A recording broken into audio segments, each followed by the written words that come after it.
안녕하세요. 옛날에 부모님이 말씀해주신 것 중에 결혼은 둘이 하는 것이 아니라 꼭 집안을 봐야 한다는 말씀을 종종 하신 적이 있습니다. 저는 그때마다 그냥 귀로 듣고 흘려버렸는데 지금 그 말을 흘려들은 제가 이렇게 더러운 꼴을 보고 이혼하게 되었네요. 저의 너무나도 억울하고 분노스러운 사연 이야기 보내봅니다. 저는 지방에 있는 대학교를 나와서 서울로 취직을 하여 살고 있던 여성입니다. 남편은 친구의 소개로 만난 번듯한 대기업에 다니던 남자였지요. 중소기업에 다니던 저에게 남편은 다른 세계의 사람처럼 느껴졌습니다.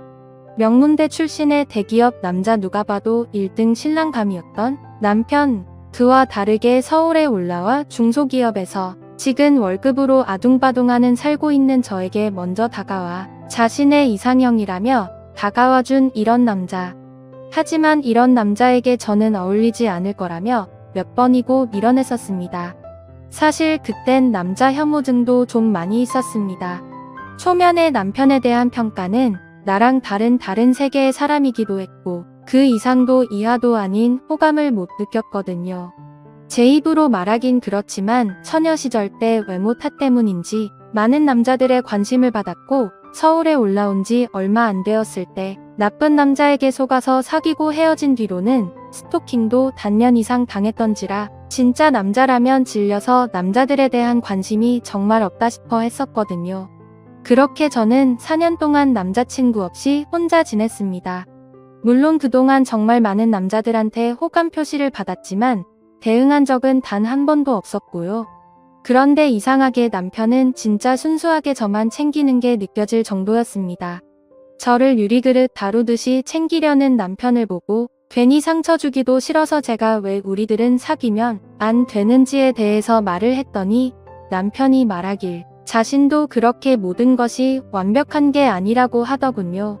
이야기를 들어보니 남편의 아버지가 그렇게 망난이었다고 합니다. 술만 먹으면 어머니와 자기를 두들겨 팼다던 아버지. 어릴 때부터 아버지의 잦은 술심부름은 기본에 공부하는 도중에도 자기를 두들겨 팼으며 그걸 말리던 어머니도 두들겨 패고 교과서도 다 찢어발기고 급기야 고등학교 시절에는 아버지가 일도 안 하고 회사에서 잘린 뒤로 집에서 술만 먹고 가정폭력을 더욱 일삼았다고 합니다. 어쩔 수 없이 엄마는 집안을 먹여 살린다고 두들겨 맞은 몰골로도 밖에 나가서 일을 하였지만 너무 심하게 맞은 날은 병원에 입원하거나 얼굴에 티가 많이 나서 일도 그만두는 일도 많았다며 자기 집안에는 정말 돈이 하나도 없었답니다. 가끔 할아버지 내에서 조금씩 돈 좀 붙여주는 게 전부였다고 하더군요. 자기는 정말 이대로 그냥 인생이 끝나는가 싶었지만 남편이 고등학생이 되고도 아버지의 폭력이 멈추지를 않자 더 이상 못 참아서 아버지를 개패듯이 두들겨 팬 이후로는 2번 다시 아버지가 주먹은 휘두르지 않았다고 하더군요. 그 이후로 가정폭력은 사라졌지만 여전히 집구석에서 돈도 안 벌고 술만 찾는 아버지가 있답니다. 그래도 아버지를 두들겨 팬 기 효과적이었는지 어머니도 나가서 일을 더 오래 다닐 수 있게 되었고 자신도 그런 어머니를 위해 학원과 공부에 집중을 해서 더욱 도끼를 품고 공부만 하였고 노력의 결실로 결국 하고 싶었던 꿈에 그리던 명문대에 진학할 수 있었다고 합니다. 너무 행복했지만 그 행복도 잠시였고 또 다른 시련의 시작이 왔었다고 명문대에 들어갔긴 했지만 사립이다 보니 엄청난 학비를 감당하기 위해서는 장학금을 꼭 받았어야 했기에 더욱 이 악물고 도끼 품으면서 공부를 이어나갔고 아르바이트까지 병행하며 졸업했던 남편. 그런 남편 이야기를 들으니 한순간에 사람이 달라 보이고 존경스럽더군요. 그때부터 저도 역경을 딛고 혼자 일어선 남편에게 호감을 느끼기 시작했고 저는 이런 남자라면 저를 지켜줄 수 있지 않을까라는 마음에 진지하게 만나기 시작했습니다. 연애하는 동안 남편은 정말 제가 생각했던 완벽한 남자 그 자체였습니다. 제가 가끔 화도 내면 다 받아주고 모자란 저를 이끌어주던 남자. 그런 남자에게 빠져 결혼이 하고 싶어졌고 급기야 집에 소개를 하게 되었습니다. 하지만 남편의 이야기를 다 들으신 부모님께서는 그렇게 썩 밝은 표정은 아니셨습니다. 피는 못 속인다는 말과 가정 환경의 중요성에 대해서 말씀을 하시더군요. 그래서 저는 부모님께 따지듯이 말했습니다. 그런 가정 환경이 나쁜 사람은 평생 나쁜 사람으로만 살아야 되냐고, 기회도 그럼 영원히 없는 거냐고 따졌죠. 부모님이 꼭 그런 건 아니지만 이왕 딸 가진 부모 입장에선 딸이 더 좋은 남자 만나길 원하는 건 어떤 부모라도 같은 심정일 거라고, 오로지 널 위해서 하는 말이라고. 너가 그런 모든 걸 다 감싸 안을 수 있다고 한다면 결혼을 허락하겠다고 하시더군요.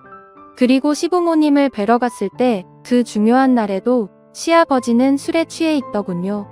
얼마나 술을 드셨는지 덥석 제 손을 잡고는 자기 아들 어디가 그렇게 좋았냐며 끌어안기까지 하더니 머리를 쓰다듬는 걸 남편이 다급히 말리면서 해프닝이 끝났습니다.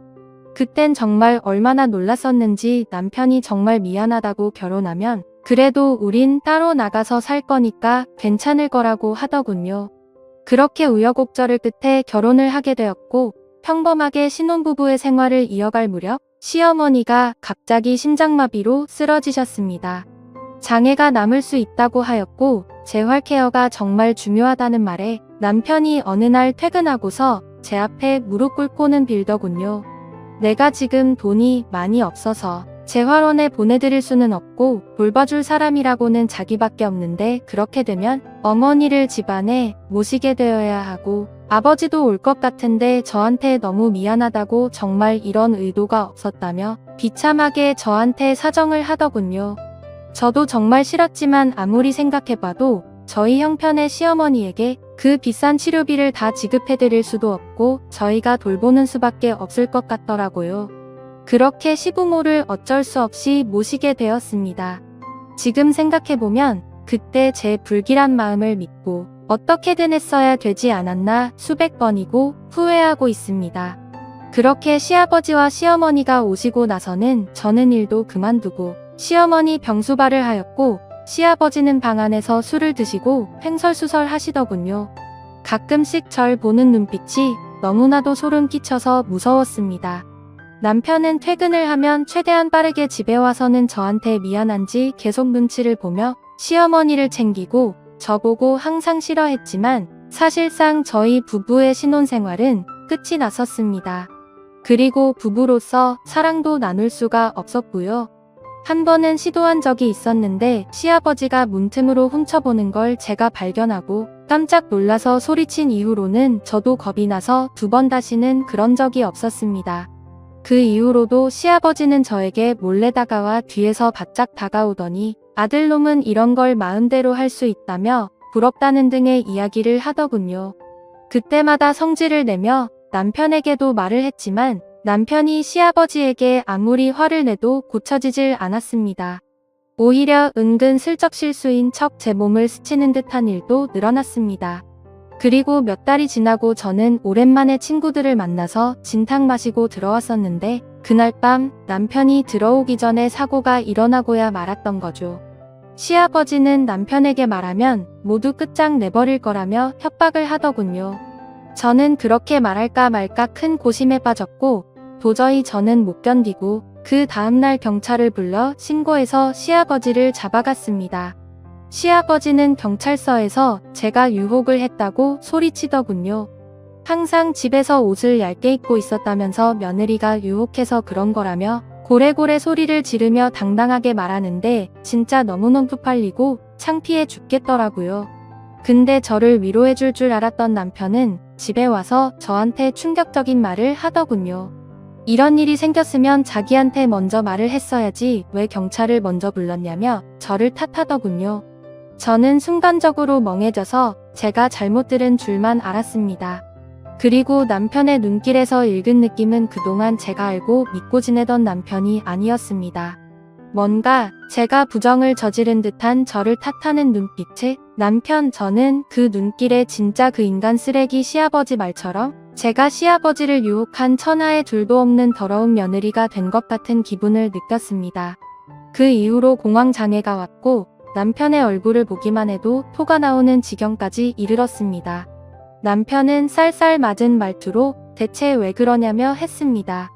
정신과에서는 제가 후유증으로 이렇게 된 거라고 하더군요.